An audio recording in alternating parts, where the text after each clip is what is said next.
Hello guys, तो यार कैसे हो आप लोग। मेरा नाम है आदर्श कश्यप। तो चलिए आज हम लोग इस वीडियो में रिस्क मैनेजमेंट के बारे में बात करते हैं।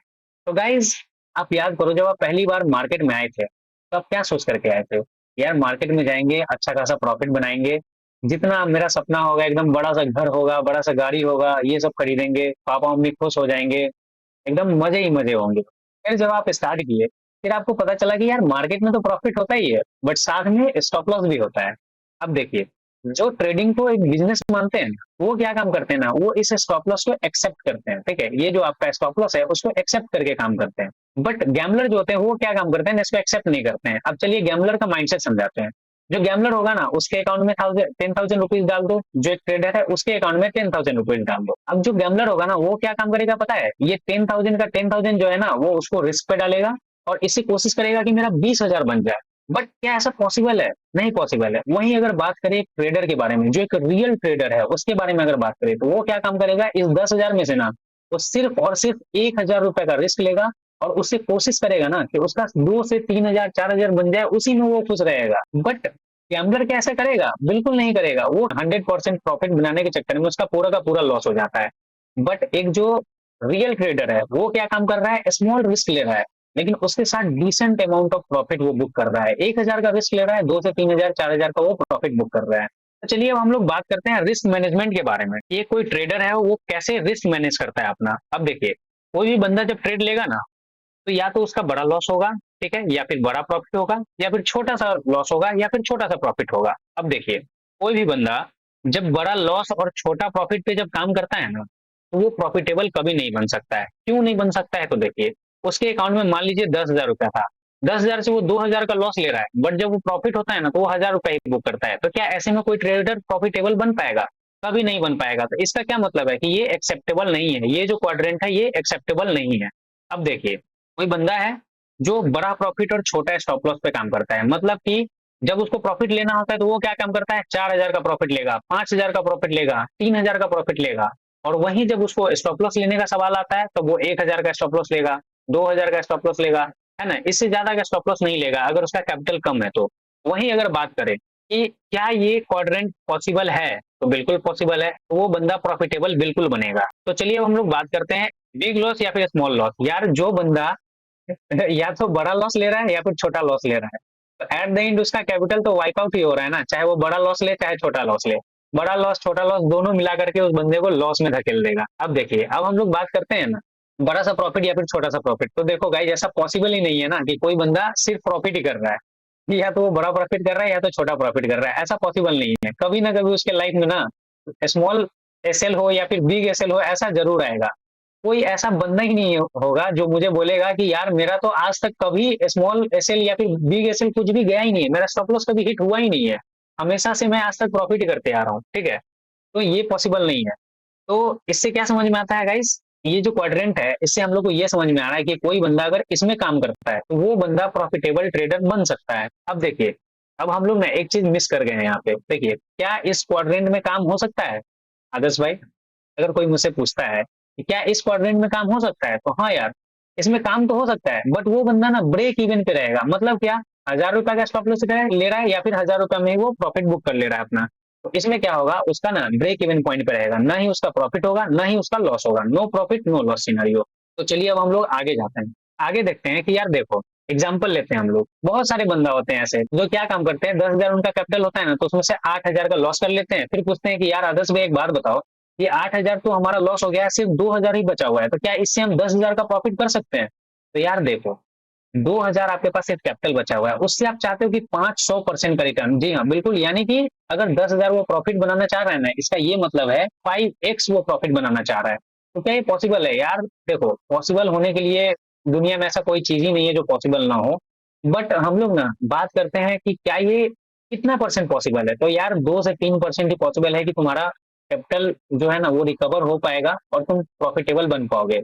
बट इन जनरल अगर बात करें ना, तो अगर वो बंदा 2,000 कैपिटल से अगर 10,000 वो रिकवर करने जाएगा ना, पता चलेगा उसका 10,000 जो है ना वो तो रिकवर नहीं हुआ, बट उसका जो कैपिटल 2,000 था ना वो भी चला गया। लेकिन अगर कोई बंदा है वो 10,000 लेके आता है, फिर मुझसे पूछता है कि यार आदर्श भाई एक बात बताओ, क्या ये पॉसिबल है कि मेरे पास 10,000 है और हम उससे 2,000 का प्रॉफिट बना सकते हैं? तो जी हाँ बिल्कुल, 99% चांस है कि आप 10,000 से 2,000 इजिली प्रॉफिट कर लोगे। इसमें आपको बहुत कम प्रॉफिट बनाने की जरूरत है यार। 1000 रुपए का रिस्क लोगे, 500 का रिस्क लोगे और आराम से 2000 का प्रॉफिट बुक कर लोगे। अब चलिए, अब हम लोग कुछ एग्जांपल के बारे में बात करते हैं कि कैसे एक प्रॉफिटेबल ट्रेडर काम करता है। ये एग्जांपल जो है इकोनॉमिस्ट के द्वारा दिया होता है, जो पढ़े लिखे लोग होते हैं वो लोग देते हैं, ठीक है। तो वो तो गलत नहीं दे सकते हैं। तो चलिए अब देखिए, कोई भी बंदा है, उसके पास 1 लाख का कैपिटल है, उसको ज्यादा से ज्यादा ना 2000 तक का लॉस ले सकता है। मतलब कि वो सिर्फ 2% का लॉस लेगा अपने कैपिटल पे। 2% मतलब क्या, 2000 का लॉस। अब चलिए एक और एग्जांपल लेते हैं कि कोई बंदा है, वो 2000 की जगह ना 10,000 का लॉस लेता है एक ट्रेड में। 10,000 का लॉस लेता है एक ट्रेड में। अब देखो, 1 लाख कैपिटल था, वो 10,000 हर ट्रेड में लॉस ले रहा है, तो उसका 1 लाख वाइप आउट होने में कितना टाइम लगेगा? सिर्फ 10 ट्रेड वो लेगा ना, उसमें उसका पूरा का पूरा कैपिटल खत्म हो जाएगा, जीरो हो जाएगा कैपिटल। लेकिन अगर वही बंदा है, वो क्या काम करेगा, इसको फॉलो करेगा, यानी इकोनॉमिस्ट के द्वारा जो दिया हुआ फॉर्मूला है कि 2% ही लॉस लो तुम, वो बंदा क्या करेगा, हर ट्रेड में सिर्फ 2000 का लॉस लेगा। ये बंदा क्या कर रहा था, हर ट्रेड में 10,000 का लॉस ले रहा था, बट ये बंदा हर ट्रेड में 2000 का लॉस ले रहा है। अब देखो, ये बंदा क्या करेगा, 50 ट्रेड लेगा ना, फिर उसका पूरा का पूरा कैपिटल वाइप आउट होगा। लेकिन क्या ये पॉसिबल है कि बंदा कोई अगर 50 ट्रेड ले रहा है, तो उसका 50 का 50 ट्रेड जो है ना वो लॉस में जा रहा है? ऐसा पॉसिबल ही नहीं है। वो एकदम वर्स्ट केस सिनारियो होगा। आप समझो कि एकदम आपका एकदम, ऐसा समझो कि आपका इतना खराब सिचुएशन चल रहा है ना, कि आप कहीं भी जा रहे हो तो आपको प्रॉब्लम होता नहीं है? कभी कभी हमारे लाइफ में ऐसा सिचुएशन आता है जब लगता है कि यार क्या मेरा ही इतना किस्मत खराब हो गया हुआ है कि मैं जो भी कर रहा हूँ वो पूरा एकदम खराब होते जा रहा है। जिस चीज में मैं अपना हाथ डाल देता हूँ वो खराब हो जाता है। तो भाई अगर वैसा सिचुएशन है तो भाई आपका 50 का 50 ट्रेड पूरा लॉस जा सकता है।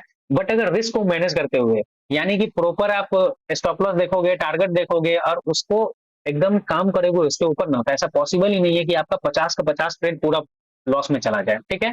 तो चलिए अब हम लोग ना बात करते हैं कि रिस्क मैनेजमेंट कैसे करेंगे और पोजीशन साइजिंग कैसे करेंगे। देखिए, ये जो पोजीशन साइजिंग है ना, ये बहुत इंपॉर्टेंट है। बहुत सारे बंदे ना, मतलब 1 लाख रुपया लिया हुआ है ना, तो उससे पूरा का पूरा 1 लाख से ट्रेड करते हैं और अपना पूरा का पूरा कैपिटल गवा देते हैं, ठीक है। बड़ा बड़ा कैपिटल होता है वो 1 लाख जो है ना, ये कैपिटल बहुत बड़ा है। बट बहुत सारे बंदे 1 लाख कैपिटल को पूरा खत्म कर देते हैं कुछ ही दिन में। क्यों कर देते हैं? क्योंकि उनका पोजीशन साइजिंग सही नहीं होता है। तो चलिए हम लोग बात करते हैं कि कैसे हम लोग पोजीशन साइजिंग मैनेज करेंगे, ठीक है। तो देखिए, आप लोग को हम बताएं कितना स्टॉप लॉस लेना है, सिर्फ 2% का लॉस लेना है, ठीक है। तो 1 लाख का 2% कितना होता है, सिर्फ 2000 रुपया। तो आप क्या करोगे, वो ये ट्रेड लोगे ना, तो आप उसमें सिर्फ 2000 का स्टॉप लॉस रखोगे। अब चलिए ना हम लोग ट्रेड का बात करते हैं। ऐसा देखिए, कोई मार्केट ऊपर जा रहा है, ठीक है, बट यहाँ पे ना दिख रहा है कि यहाँ से रिजेक्शन फेस करके ऊपर जा सकता है, और आपको दिखा कि यार यहाँ पे सिर्फ मेरा 10 पॉइंट का एसएल है। कितना पॉइंट का एसएल है? सिर्फ 10 पॉइंट का एसएल है। बट इसमें मेरा 1:2 1:3 का टारगेट बन सकता है। तब आप क्या करोगे पता है? आप क्या काम करोगे, आपका जो रिस्क है यानी कि 2000, आप रिस्क कितना ले सकते हो, सिर्फ 2000 रिस्क ले सकते हो। उस पर टोटल पॉइंट एसएल कितना है, 10 पॉइंट का एसएल है मेरा, 2000 हम रिस्क ले सकते हैं। तो क्या काम करेंगे हम, 2000 डिवाइडेड बाई 10, टोटल कितना आता है 200। यानी कि हम लोग सिर्फ 200 क्वांटिटी से ट्रेड करेंगे। हम लोग 200 क्वांटिटी से ज्यादा कभी भी ट्रेड नहीं करेंगे। चलिए एक बार इसको हम लोग फिर से समझते हैं, इस एग्जाम्पल को हम लोग फिर से समझते हैं। देखिए, कोई बंदा है जो 1 लाख के कैपिटल से ट्रेड कर रहा है और वो चाहता है कि उसका ना सिर्फ 2% का स्टॉप लॉस हो। तो वो बंदा क्या काम करेगा, एक कोई ट्रेड वो देखता है, एक कोई ट्रेड देखता है जिसमें उसको दिखता है कि यार मेरा सिर्फ 10 पॉइंट का एसएल जा रहा है यहाँ पे और टारगेट मेरा 1:2 1:3 का आ रहा है। वो क्या काम करेगा, 2000 का रिस्क ले रहा है। रिस्क कितना है, 2000 का risk divided by total point SL. मतलब क्या, 10 पॉइंट अगर वो उसको एसएल लेना है ना, तो वो क्या काम करेगा, 2000 डिवाइडेड बाई 10 पॉइंट कर देगा। तो कितना आता है हमारा, 200 क्वांटिटी। वो क्या कभी भी ना 200 क्वांटिटी के साथ अगर वो ट्रेड करेगा तो उसका रिस्क और पोजीशन साइज ये दोनों मैनेज्ड है। इसमें क्या होगा ना, वो डेफिनेटली प्रॉफिट बनाएगा। लेकिन अगर वो 200 से ज्यादा क्वांटिटी ले लेता है ना भाई, तो फिर उसका ना रिस्क बहुत बड़ा हो जाएगा। तो वो कभी कोई प्रॉफिटेबल नहीं बन पाएगा इस ट्रेड में, क्योंकि स्टॉप लॉस उसका इजिली हिट हो जाएगा। चलिए अब इसको ना हम लोग दूसरा एग्जाम्पल के साथ देखते हैं। एक कोई बंदा है जिसके पास 50,000 का कैपिटल है, ठीक, वो 2% का उसमें रिस्क लेता है, मतलब कि वो 1000 का रिस्क ले सकता है। कितना है उसका रिस्क, 1000 का रिस्क है। अब ना कोई एक ऐसा ट्रेड बनता है, एग्जाम्पल के तौर पे यहाँ पे कोई ट्रेड बन रहा है, ठीक, यहाँ पे ना उसका 20 पॉइंट का स्टॉप लॉस है। यहाँ पे कितना पॉइंट का स्टॉप लॉस है, 20 पॉइंट का स्टॉप लॉस है। वो बंदा क्या काम करेगा पता है, 1000 का उसका रिस्क लेने का कैपेसिटी था, उसको डिवाइड कर देगा 20 पॉइंट से, क्योंकि ये 20 पॉइंट उसका स्टॉप लॉस यहाँ बन रहा है। डिवाइड करने के बाद पता चलता है कि 50 क्वांटिटी आता है। तो ये बंदा ना कभी भी 50 क्वांटिटी से ज्यादा में ट्रेड नहीं करेगा। अगर वो इससे ज्यादा क्वांटिटी में ट्रेड करता है, वो बंदा का स्टॉप लॉस हिट हो जाएगा और वो प्रॉफिटेबल ट्रेडर कभी नहीं बन सकता है। तो चलिए अब इसका कंक्लूजन के बारे में बात करते हैं। तो देखिए कोई भी बंदा जब ट्रेड लेता है ना, तो उसका या तो प्रॉफिट होगा या फिर स्टॉप लॉस जाएगा। अगर उसका प्रॉफिट जाएगा तो वो बड़ा सा प्रॉफिट लेगा, और उसका स्टॉप लॉस जब हिट होगा तो वो छोटा सा स्टॉप लॉस हिट होगा। अब देखिए कोई भी बंदा बड़ा प्रॉफिट ले रहा है, छोटा स्टॉप लॉस ले रहा है ना, तो धीरे धीरे उसका वेल्थ जो है ना वो इंक्रीज होते चला जाएगा। तो इससे ये होगा कि वो लॉन्ग रन में ना एक प्रॉफिटेबल ट्रेडर बनेगा। तो आपको देखने के लिए मिला कि कितना इंपॉर्टेंट है हमारे ये रिस्क मैनेज करना। तो चलिए इस वीडियो को यहीं पे खत्म करते हैं। आपको इस वीडियो में जो भी डाउट होगा ना, वो आप कमेंट सेक्शन में टाइप कर दीजिए। हम ना कमेंट सेक्शन जरूर पढ़ेंगे और उस कमेंट का ना जरूर रिप्लाई करेंगे। आप मेरे से इंटरेक्ट करो कमेंट सेक्शन में। वीडियो अगर अच्छा लगा तो लाइक कर दो। अगर चैनल को सब्सक्राइब नहीं किया हो तो चैनल को सब्सक्राइब कर दो। चलो मिलते हैं भाई अगले वीडियो में, तब तक के लिए जय हिंद।